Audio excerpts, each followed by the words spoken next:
And we're live on The Dictators on Friday, May 15th, 2026. Before we get started, I just want to say that to acknowledge my absence from The Dictators and my own podcast for a few days. I've actually had to take care of some family medical issues, and I still may actually have to take care of those. So no guarantees on my participation, but I'm here now, and hopefully that won't change. In any event, we have a return guest that Jonathan and I have spoken with privately and separately, but we've never had him on with us together on The Dictators. So I'm really happy to do that. Brief introduction before we have him speak. It's Nicholas Tenzers, our very special guest today. He's a senior fellow with the Democratic Resilience Program at the Center for European Policy Analysis, CEPA. He's also currently a guest professor at the Paris School for International Affairs, also known as PSIA Sciences Po. His current interests and writings are heavily focused on political risk analysis, European issues, Russia and Ukraine, disinformation warfare, the Middle East, U.S. foreign policy, human rights, and corruption. And he was previously also an advisor to some senior officials in France. And as I said, we are thrilled to have him here on The Dictators. Nicholas, welcome. Thank you very much, David. Thank you, Jonathan, to join. You bet. Very, very glad to have you here. Let me get right into it. For those of you who don't know, Jonathan is currently in Lviv, Ukraine, and I wanted to reference Nicholas's most current article in the Kyiv Post, where he appears regularly as well as other publications. And the title of the article is Return Number 7, his seventh visit from Ukraine, the rational power of a great nation, with a subtitle that I love, which is The Inevitable Demise of a Pathetic Country, Russia. I just want to say before you get going, the United States is going through a very, very rough time. And I believe that our democracy is critically wounded right now, and will take a very long time, if ever, to come back. However, we have done some great things. We have been a great democracy that has contributed a lot of positive things to the world. Russia, on the other hand, has never been a democracy. They've never been a great country, and they've never contributed anything positive to the world. On the contrary, they've been a leech, and they've sucked a lot of positive things from the world, and they continue to do so. On that positive note, Nicholas, could you tell us a little bit about your the reason that you wrote the article, and a little bit, maybe some excerpts and your main thesis? Well, basically, that was a piece, basically on my Substack blog. And that, like many of them, of course, it has been also republished by the Kyiv Post. And that's indeed my seventh trip to Ukraine since February 24th, 2022. Of course, that's probably my 25th visit to Ukraine since 20 years. And I was there, like each year since 10, to participate, to speak at the Kyiv Security Forum. And that was also the opportunity to launch the translation of my book, Or War, Crime and Oblivion, in Ukrainian. That was also for me very, very, very moving time, I must say, because, of course, this book was mostly intended to be read by the Ukrainian readers.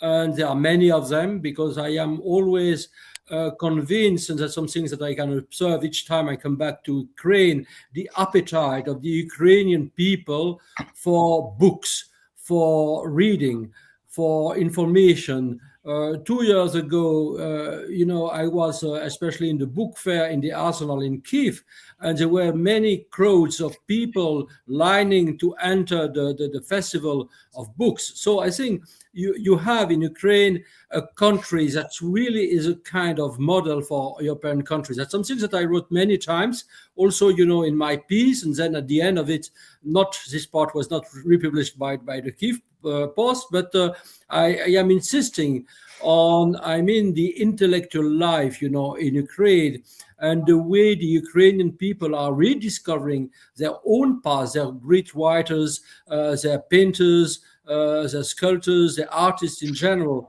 That's part of the traditions of Ukraine. And there is actually in Ukraine a kind of historical consciousness that most of the European countries, not even talking about the US, has lost.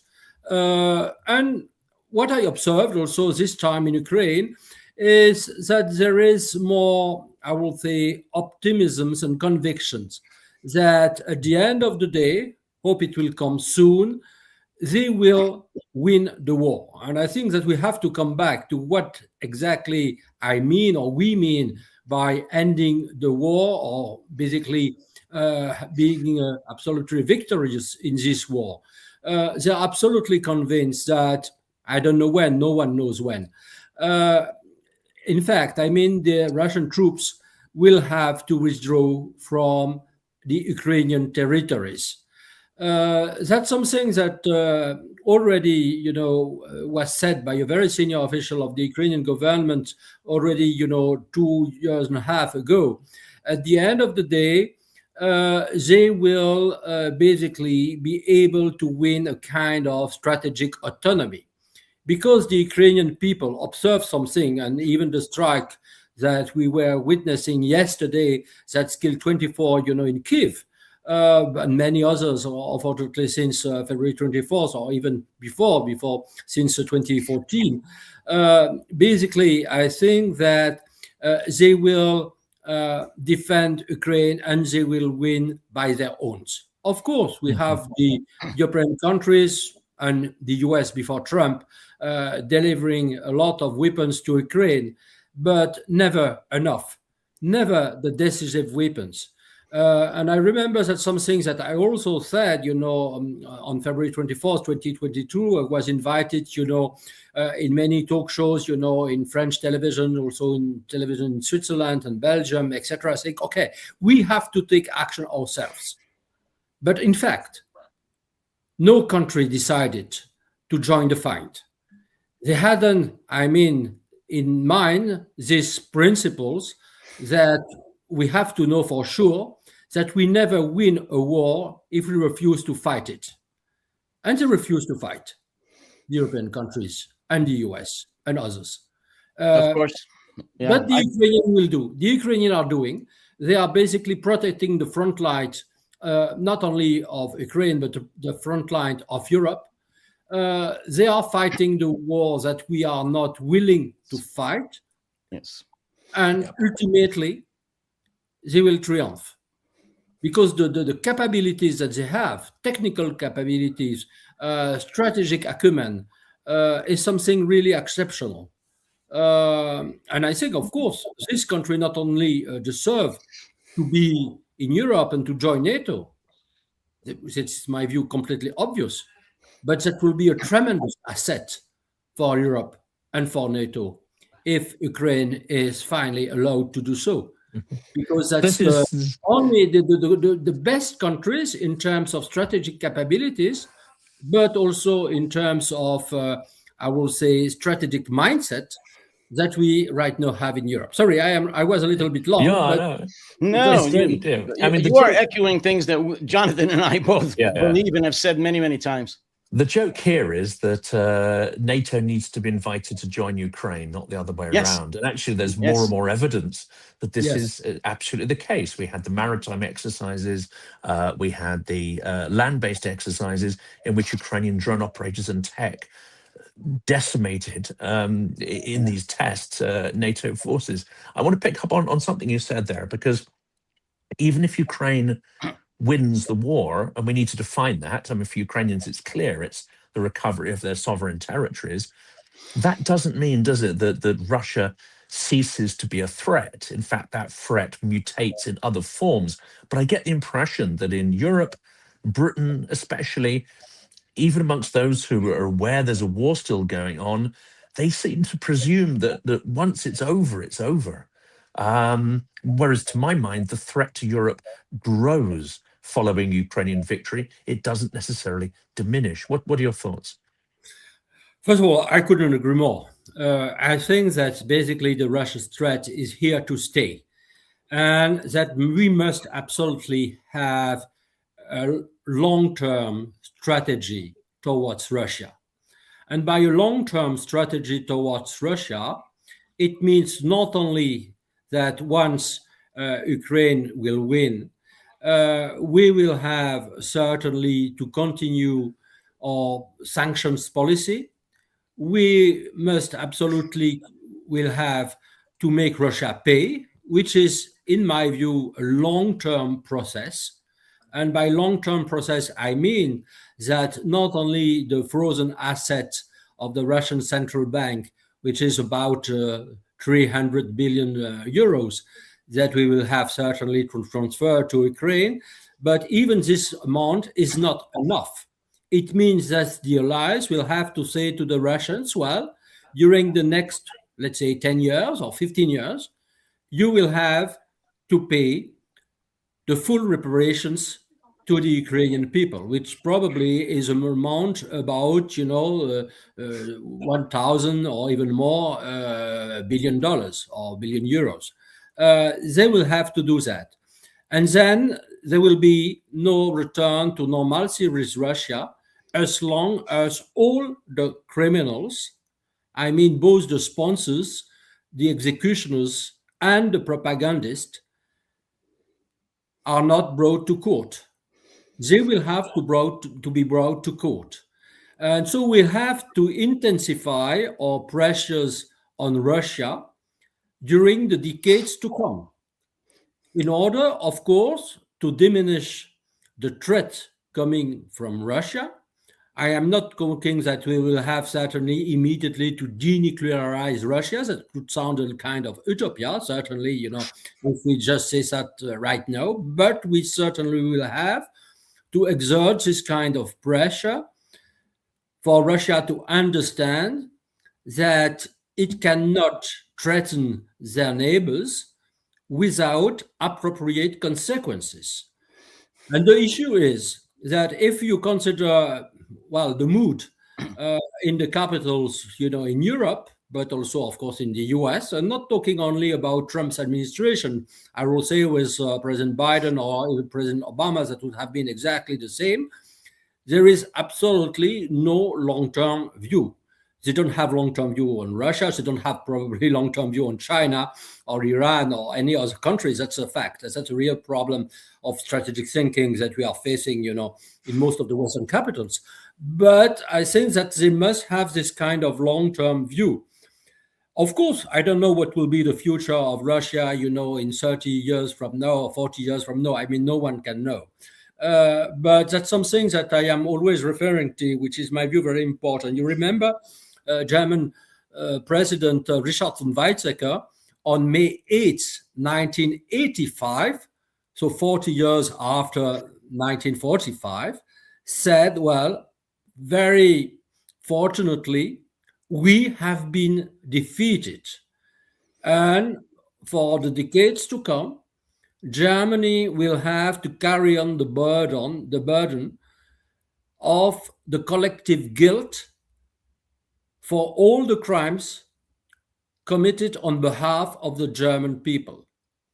I don't know if it will happen in Russia with one president of Russia saying this kind of thing.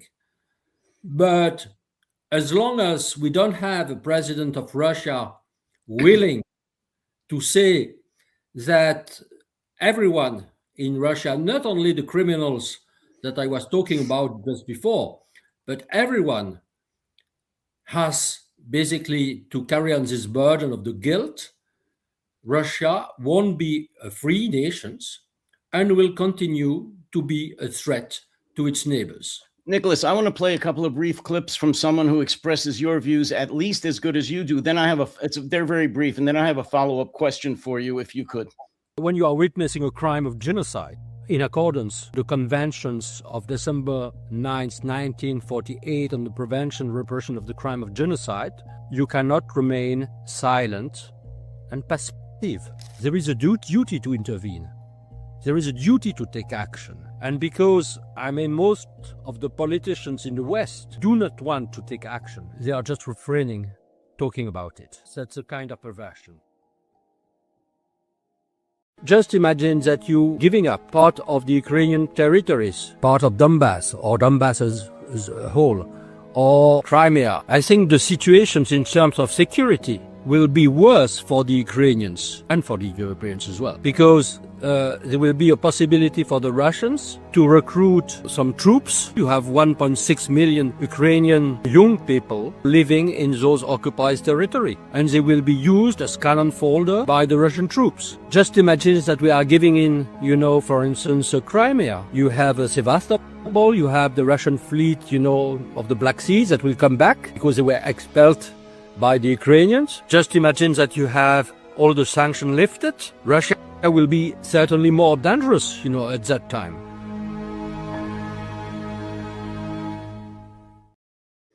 So my question, Nicholas, for you is to follow up on what you just said in person and in your previous clips.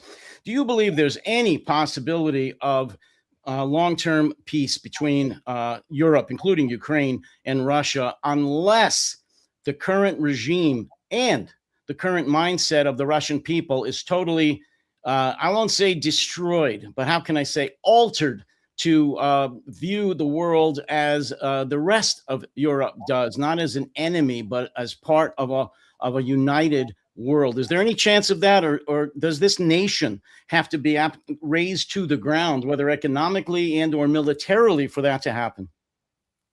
Well, I will say that unfortunately, certainly not. I mean, as far as Russia is not, I will say, fully defeated and is not willing to change its mindset, the very idea of as we said before, peaceful coexistence with Russia is just impossible. So it means that basically we will have to weaken Russia. That's the only solution. Of course, it will take a long time, but we will have to finish the job. And finish the job means basically weaken Russia.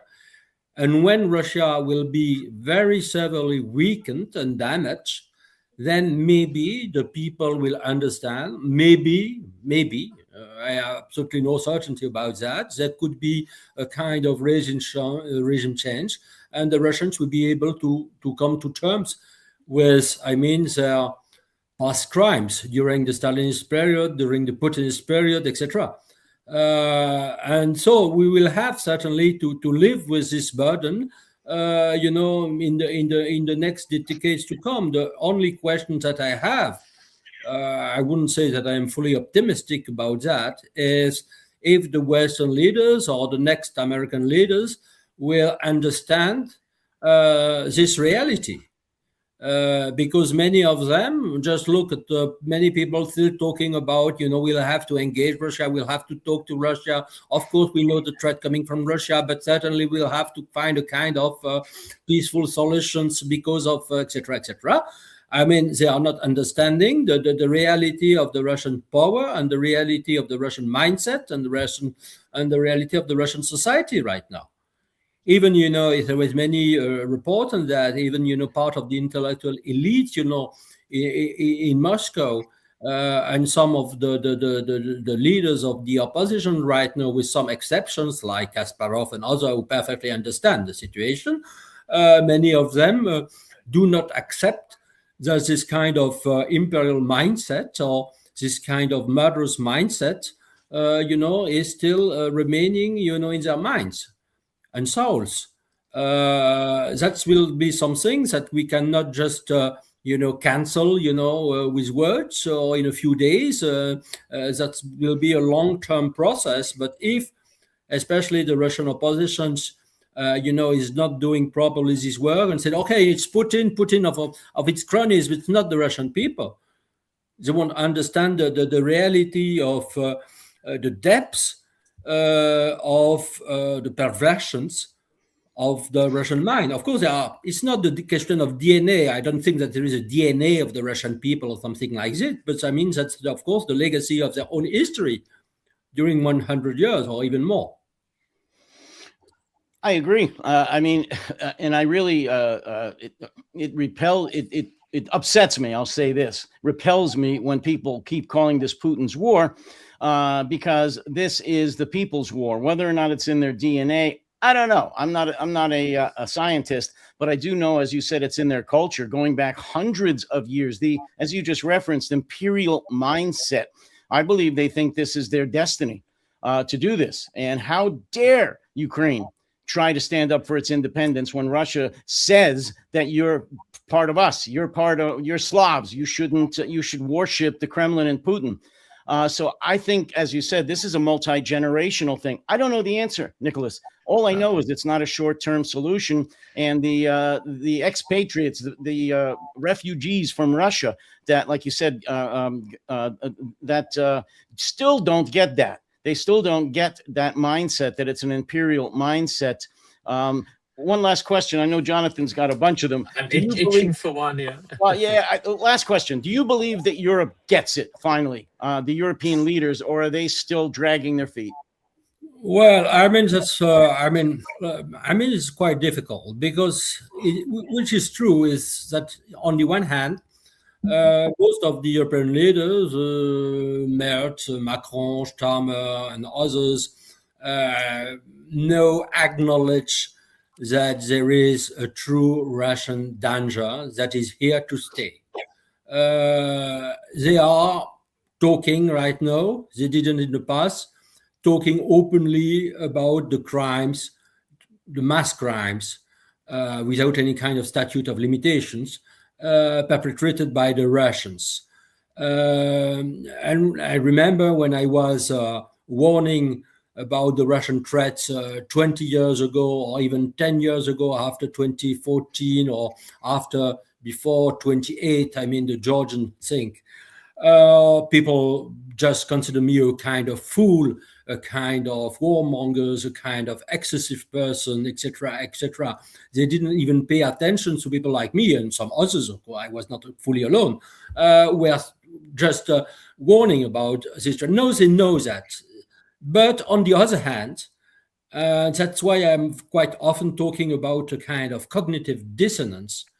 They are very they have some problems acknowledging the fact that Russia right now is a kind of radical evil and was launching an all-out war that aims at destroying Ukraine, Georgia, and the fact that there is a genocidal war going on in Ukraine, they do not dare using the term genocide. Because, as I said in the video, if there is a genocide, there is a DQ to take action. They do not grasp that. And that's why they are still talking about peace talks, peace. And I think that basically the very word of peace is something that unfortunately must be banished from the wording of the European people. They will have to talk about victory of Ukraine. They will have to talk about defeat of Russia. But the very idea that they will have to build something like a kind of new architecture of security or etc. It's just nonsense. It shows that, and I think there is maybe a psychological reason for that, because they do not want to face the kind of war that their parents or grandparents were facing during the Second World War.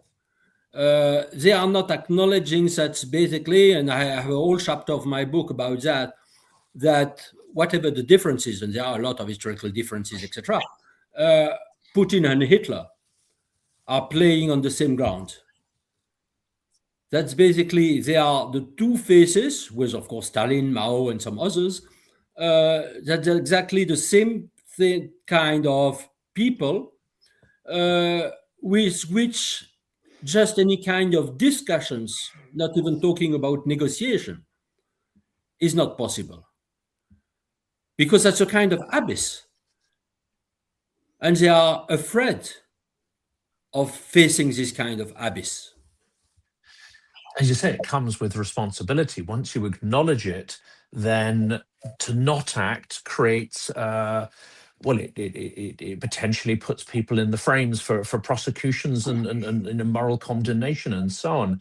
But it also seems that, and this is Vladimir Ermolenko and someone I interviewed after Dron last week talk a lot about this, is that we have something which is an abstract European humanism, which is in itself not a bad thing necessarily, but it forces us to not acknowledge the evil that Russia is perpetuating, that it demands that we actually have sympathy for the aggressor, which Ukrainians don't, and they know that it's a dangerous thing to sympathize with your aggressor in a very abstract way. But we also have moved away from the idea of individual heroism. Heroism after the Second World War, in the 70s, 80s, 90s, became quite institutionalized, more abstract, and we took it away from the idea of individual sacrifice and heroism. Ukrainians don't suffer from that, and they've got direct evidence now that actually you have to acknowledge there are such things as heroes, and your resistance depends on it. How on earth are we going to relearn this and relearn to defend ourselves after maybe decades? There's almost of neutralization of this idea of defense, heroism, and having values that are real and genuine, or at least we have to treat them as such rather than sort of relative and postmodern. Well, I think that's a very, very long story in a way, because there are different things here. In my view, there are two things. The first thing is that most of the, I will say, foreign policy analysts refuse to integrate in their assessment, I mean, strategic assessment, security assessment, something very concrete, very sharp, the questions of evil and the questions of morality. I am not a kind of idealist. I consider myself a realist in a way. But in my view, to understand the very nature of crime and the fact that crimes, such as the crimes perpetrated by Russia during the Chechnya war, is heralding and signaling something. As I wrote, the crime is the message. And the crime is a kind of strategic message about, the very purpose of intentions of what Russia, maybe some other countries as well, are preparing to do in concrete terms. The second thing is, and that's something I am very much afraid, in many European countries, of course in the US and some others, that also the foreign policy analysts refuse to integrate in their thoughts the questions of international law. Because you have right now, most of the people, even, the leaders of the free countries consider that, well, international law, that's good, that's great, okay, we have to comply with, etc. But it seems to be something abstract in the eyes that has nothing to do with strategy. And when we see, the attempts to dismantle also the rule of law in some of the European countries and the US right now with Trump, I am very afraid of the fact that, well, international law could be considered not something mandatory, but a kind of option. Okay, if we can implement the international law, enforce the international law, okay, that's good. But if we cannot, well, we cannot. And you observed a lot of criticisms, in the European countries against the judges, in Strasbourg or in Luxembourg, the judges of the European Union Court of Justice or the European Council of Human Rights, not even talking, about, the International Criminal Court, with also the prosecution of the judges or some judges of it by the Trump administration, which is absolutely not acceptable. So, we are facing, in my view, the dismantlement of the very principles that were at first enacted during the Nuremberg trial.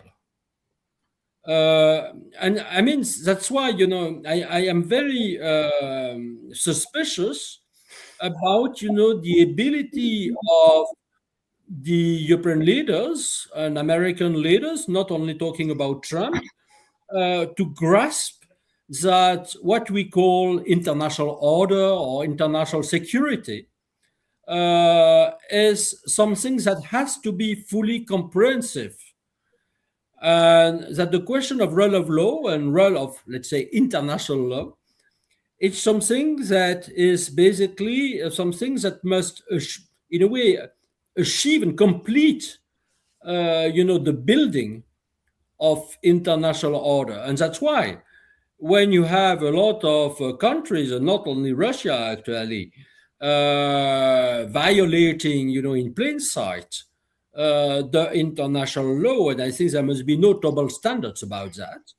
I am very afraid about the understanding by those leaders of the core of the international security and the international order. David. Jonathan, I had a follow-up on that, which is my opinion, to follow up what you just said, Nicholas, is that to my mind, not being a diplomat, is that the individual European countries are still, even in this situation, loath to give up their individual fiefdoms, their individual defense budgets, their economic policies, all of the power that they hold locally. They are loath to give that up to an international order, even to a European order, and be part of something that involves 28 or 32 different European nations. They still want to operate as an independent kingdom, even in the face of this existential danger. Do you agree with that, or do I somehow still not get it? No, I fully, first of all, I fully agree with that. There is absolutely no solidarity. I mean that, of course, in some of the statements by the European leaders, they say, okay, we have to move toward European defense. We have to spend more for our defense. We have certainly to reach the 5%. And actually, I think that if we want to replace the US, it's not 5% of the GDP, but probably 6 or 7, according to some studies. But they are not basically understanding that, the critical mass must be and is only European. I will say even more than European. European plus, of course, the UK, plus Norway, plus, I would say, Canada. And probably we'll have some things that I was advocating in my last book, The End of Great Powers Politics. We have certainly to build a kind of alliance with host country plus Japan, Taiwan, South Korea, Australia, and maybe some African countries and some Latin American countries as well. We will have certainly to do this kind of thing, which is, in my view, absolutely critical. But if we are basically hiding, in a way, to the public opinion in Europe, that we will have to face a long-term threat and that the war won't be over when we will have Ukraine's victory, as we were discussing before. There will be a huge pressure from the public opinion saying, okay, Ukraine is victorious right now, so Russia is not a threat. Or China, is visited not only by Mr. Trump, but also by many of the European leaders. We'll have to build something with China. And then, we'll have to devote the budget to the hospital, to schools, to the railways, to the roads, etc. And that's something I'm really afraid of, because if we have this kind of, let's say, peace agreement, or even ceasefire, or even victory of Ukraine, people will say, no, we must not rearm. And the solidarity between the European nations, which is very imperfect, but that we are still, in a way, striving to build, will be no more. Nicholas, why isn't this solidarity there? That's the key trillion-dollar question. Why? I mean, I know the leaders get it. I mean, their military, their intelligence agencies tell them what's going on, the existential threat by Russia, and that they must support Ukraine and defend themselves. Why don't they still get that? Why are they still, why is the solidarity not happening? Well, for me, it's, as you say, that's, $1 billion questions in a way. And I or don't trillion. The American defense budget, $1.5 trillion. Yes, even more. I mean, Yeah. I don't have. I mean, unfortunately, I don't have. I mean, a very convincing answer. That's why I was talking about cognitive dissonance just before. Yes. On the one hand, they're saying something, but on the other hand, they are not willing to take action. Let's give you just a small example, which is the very idea that I was supporting of Sky Shield. Sky Shield, which is basically the idea that we have basically to close the Ukrainian skies and just prevent any kind of missile, drone, etc., to reach the Ukrainian territory. It's not a costly solution. It doesn't even implicate that we down Russian aircrafts. It's not, as we say, I don't like the word, escalatory. No, but they are still refusing to do so. And for me, that's a kind of, not only it's not understandable, but in my view, it's a kind of guilt by the European leaders. Guilt because there were thousands, if not dozens of thousands of Ukrainian people that we could have saved. And basically, Europe and the US, even during Biden tenures, were not willing to do so. They didn't want to save people. Jonathan, I know you've got to leave fairly soon. Do you want to jump in before you have to take off? Yes, I'm popping off now. I wanted to send my gratitude to Nicolas for joining, and I look forward to having another conversation about his book, which I really want to, push to my audience, to the Anglo-Saxon audience, or as the Russians call it, the cursed Anglo-Saxons. I think it's important to get those thoughts out and show that there's a strong strain of European thought that is about defense and about Ukrainian victory. For now, I just want to say thank you, and I'm gonna jump off. Thank you, Jonathan. Nicholas, stick around for a couple of minutes if you could. And Jonathan's got to go defend the Western world. So.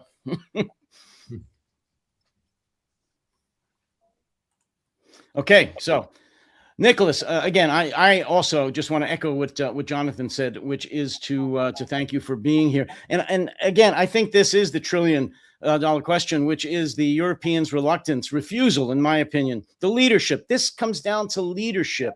Or am I wrong? Are the European citizens, the people who live in Western Europe, I'm going to exclude Eastern Europe because I think they're fully aware of the threat that Russia poses. Are the populations of Western Europe forcing the leaders of the Western European nations to spend more money still on the safety nets, the healthcare, bridges, roads, and so forth, all of which are critical, but are they forcing them to still spend their tax dollars on infrastructure as opposed to defense and innovation to protect against the Russian threat? Or is it just a lack of will encouraged by their leaders?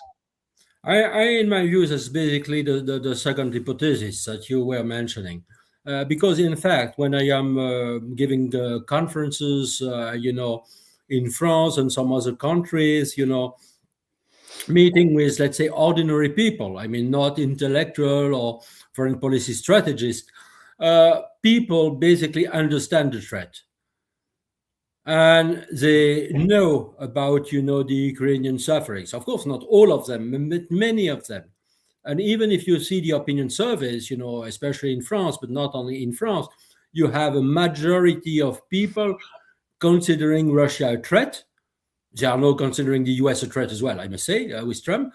But they are considering Russia a threat. They are considering that, of course, Ukraine is right. And they are basically perfectly aware of the danger posed by Russia. But you have, in my view, a real problem, which is a leadership problem, as you rightly said. If the leaders of the European countries, and especially Western Europe countries, are not talking day after day about what happened in Ukraine, if they are not talking precisely about the crime, even, showing the images of the children killed, if they are not advertising in a way about the deportation of children, etc., etc., if they are not giving enough examples of the concrete threats posed by Russia, like sabotage, assassination attempts, etc., people, well, basically cannot understand. So I think that the Western leaders have to talk day and after day about the war. They have to talk about that. Their own, I would say, duty, kind of ethos, to use Weber's terms. They have to talk about it. And if they talk about it, people can understand. When we had, in France, but also in other countries, the chief of staff, the military staff, and the head of intelligence services talking about that. Yeah. But there must be, I must say, also more speeches from the presidents or the prime minister, depending on the country, about, what it concretely means. And if people are still saying, okay, what the Russians are doing, that's horrible, they are threats, there is a risk of war, okay, but on the other hand, we will have to build a kind of peace treaty with Russia. At the end of the day, there will be only diplomatic solution, and all these kind of stupid and foolish diplomatic mantras. Then it will be very hard to convince the people and to explain not only that they do have to make some sacrifices regarding, let's say, social safety net or etc., but also that at the end of the day, that will be an asset for them. Because if we are entering concretely, really, into war economy, because that's something that we have to do, and we are not right now in none of the European countries in a war economy system, there will be a lot of benefits for the average citizens in terms of growth, in terms of innovations, in terms of R&D, in terms of competition on realms such as the AI and etc. And I think that if we want to consider Europe a power, in fact, going into war economy will be a huge benefit and of a huge benefit for the European people. So it's not against social warfare. It's not against the people. It's not against growth. It's not against purchasing power, etc. Basically, it will help Europe to be more powerful, but also to be more wealthy. And when you have wealthy nations, then wealthy nations can offer more in terms also in social safety net, quality of hospitals, quality of schools, etc., to its own people. So we have to change. It comes down to leadership. You've said it over and over and over again. It's not the people, and you've confirmed what I was asking. It's not the average person in Europe. It's the leadership. We're starting to run out of time, but we still have a few minutes left. I have a couple of follow-up questions, but I want to play another brief clip from you talking about collective guilt. And then I want to follow up with a couple of questions, if that's all right. So just hang with me and let the folks watch a couple of comments that you made on this topic. I think there is absolutely no possibility, if we want to remain faithful to the principles of Nuremberg, there is no possibility that they escape responsibility. They must be brought to court, and all the Russian criminals, wherever they are, wherever they will be, must be haunted until their last days. I mean, that's something which is a pledge, but that's not something theoretical, because if we are turning a blind eye to the crimes, if we accept there is a kind of amnesty, then I think we are destroying all the principles Europe is basically standing for. And I think you have the basic principles that could be endangered if there is no trial for Putin, but also for all the sponsors of the world and the criminals individually.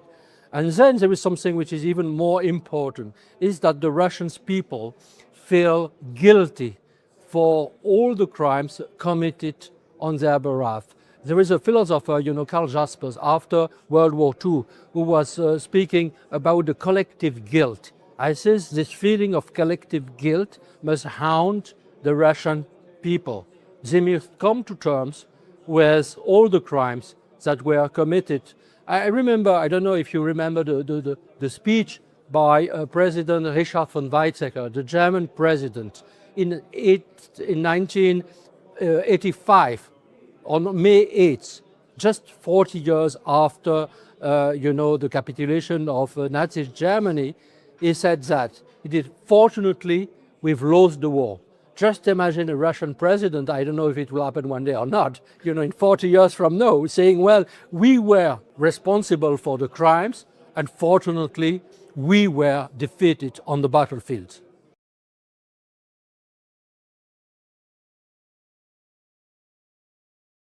More.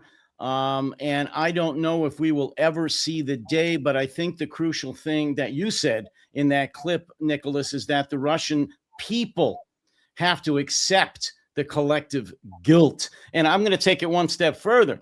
I believe the people in Western Europe need to start accepting the collective guilt about not supporting Ukraine enough so this war is over, that you and I shouldn't even be having this conversation, because 4 years ago they would have been victorious, but that didn't happen. But let me, you've talked about this quite a bit and quite well. I want to ask you a question. I don't know if it's asked of you a lot or enough. As an American veteran, who has fought in combat and who is thoroughly disgusted and embarrassed about the current administration in America, do you see, when you talk to just average people throughout Europe, do you see them believing today that America is now one of their main adversaries in the world? Well, I will say two things about America. First of all, well, if we are talking about Trump's America, certainly, because Trump's America is basically endangering the security of Europe by colluding, obviously, with Russia. And of course, we all know, many examples, very concrete examples of this kind of ideological collusion. It's not financial collusion with Russia. And that there is a full neglect by Trump and Vance and others for international laws. That's part of their, they call transactional philosophy. Philosophy is a big word for that, but that's certainly, from this point of view, they consider that if we consider two axes, the axis of democracies and the axis of revisionist powers, unfortunately, the US basically has joined the revisionist powers like Russia, China, Iran, North Korea, and some others. If we consider them, the US as a whole, and even if we consider, well, let's say we have, Biden, or kind of Biden, not Biden himself, of course, coming back, or Obama coming back, kind of, etc. The question is basically twofold. The first thing is, will they show more, not only solidarity with Europe, but also, I will say, more respect for European principles, values, and stances. I will give you just two examples. When President Biden decided to withdraw its troops from Afghanistan in August 2021, there was absolutely no consultation of the allies. If we consider second examples, Obama, when he decided in 2013 not to enforce the red lines, he was setting himself after the chemical attack by the Syrian regime on the Ghouta. President Hollande at that time was ready to take action. And basically, he was fully, abandoned by the US. Of course, I can give you many other examples, like IRA, which was harming, the European companies, etc., etc. But one of the main questions that we certainly have is, will the US really take action if very concretely one of the European countries is threatened by Russia? And we have the same questions if Taiwan is seriously threatened by China. What will the US do? And I remember I had some talks in Tokyo and Seoul already in 2013, 14, etc. And even at that time, there was a doubt among my Japanese or South Korean colleagues about not the readiness they have, the capabilities they have, but the willingness to take action if there was a concrete threat. So, in that sense, of course, the US is not an enemy, but is not a reliable partner. And that's why, I mean, as we were discussing before, Europe has to rearm dramatically and will have, with the Ukrainian on board, will be a huge asset to be ready to take actions. Even if we take retrospectively the case of Syria, just imagine that the European countries like France, but also the UK, Germany, etc., had the power to take actions against Assad to prevent, I mean, the crimes against humanity on a massive scale committed by Assad regime, and then after with the help of the Iranians and the Russians. The world would have been fully different if in 2014 the Europeans were ready also to take action against Russia after the invasions of part of Donbass and Crimea without any assistance from the US. Russia will have been stopped there, and we will have since thousands, hundreds of thousands of lives. And I think certainly, and from this point of view, I consider that there is too much, I will say, doubts about the US right now to consider the US a fully trustworthy partner. Nicholas, do you, from your talks with both the average person in Europe and European leaders, do they feel today with the Trump administration that the United States would not honor Article 5, or do they still have the trust that that the United States will come to their aid if they invoke Article 5? If you are talking about ordinary people, certainly they do not know. And many of them do not know what's about Article 5, probably. True. But when I am considering, I mean, all the private, I mean, behind closed door discussions that I had with some of the European leaders, but also MPs, European MPs, etc., or senior staffers, no one consider that the US right now will abide by the Article 5. That's very clear.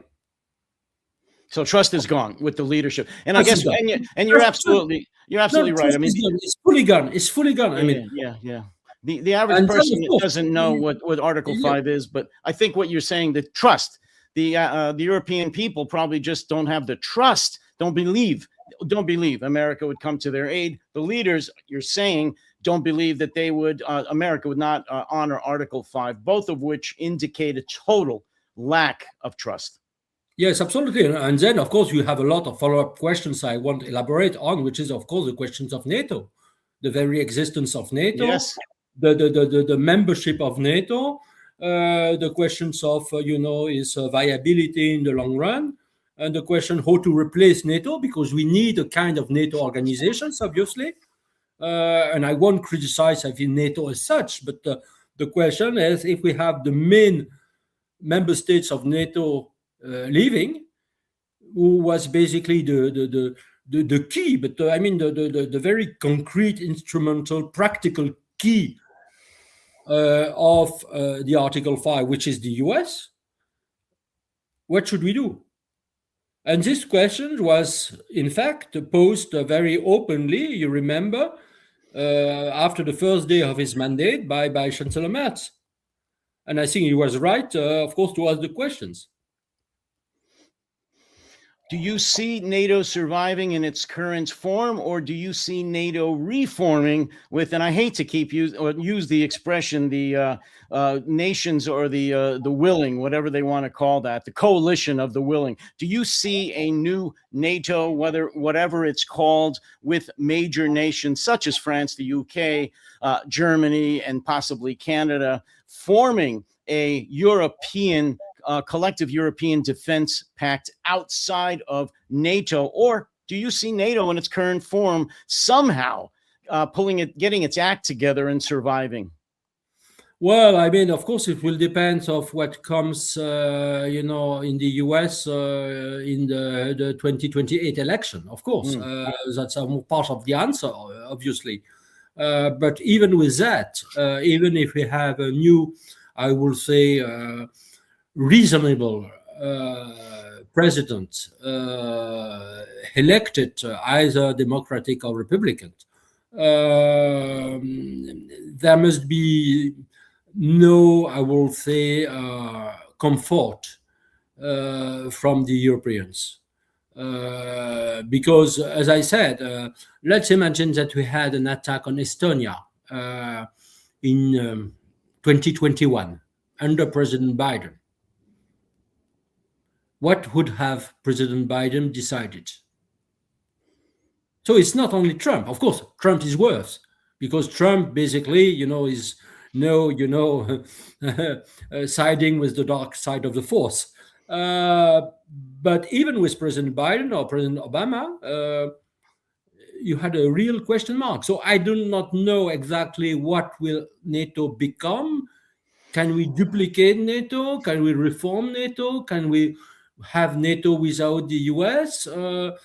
And my fear is, when it comes to NATO right now, is not that the US will withdraw from NATO. Not only it's probably impossible because of the law passed by the Congress before Trump came to power, but is to have NATO sabotage from within, which is maybe a bigger risk. Because if we have still the US in NATO and just making quite difficult or even impossible from NATO to transform itself into a kind of new organization, that will be more harmful than just to think about another organization without the US. Well, let me just make one more point, and then we are out of time. In reference to your thoughts, your point about whether or not Biden or Obama would have come to the aid of Europe should Estonia have been attacked by Russia, if Russian troops had crossed the Narva River and gotten into Estonia in Eastern Europe, would either Obama or Biden have come to their aid? No one will know the answer to that. I personally would like to think that they would have, that we would have sent U.S. troops into Estonia, into the Baltics to defend them. But no one will know for sure. What I do know is that it's been a plan of Trump's, if one can say that Trump even has plans past what he's eating for breakfast. I believe that he's wanted to get out of NATO for a very, very long time. He feels that they've been very unfair to the United States. That's a whole other episode I don't want to get into. I personally don't believe, Nicholas, that NATO is going to survive in its current configuration for a number of reasons. It not just the United States withdrawing, or at least withdrawing its support, but it's imploding. It's imploding now, and I believe it will develop into a coalition of the willing. Again, I don't like that term, but with the major, strongest nations of Europe forming a different kind of European collective defense. I believe that may even be stronger than it was before if it's done right, but we shall wait and see. I don't even know if the United States elections here in this November and in 2028 are going to be legitimate. I really don't. There's so many problems here, as you know. I don't know that it's going to be a legitimate, lawful election. So that's a whole range of other problems for us and Europe. But I'm going to have to leave it there. Nicholas Tenzer, geopolitical analyst extraordinaire. You can see him all over the internet and social media every day. He speaks at conferences. He's on podcasts. He writes on his own Substack. I encourage everyone to look up Nicholas Tenzer. It will be worth your while. Nicholas, thanks a lot. And I want to speak to you again very soon. Thank you so much, David, for your time. It was a great pleasure again to talk to you. Thank you. Again, same here, and thank you very much. And to all of you, you all take care, stay safe, stay sane, and look out for the next Dictators on Monday at this same time, which is 3 p.m. UK time, and about an hour later over on the continent. So until then, you all take care.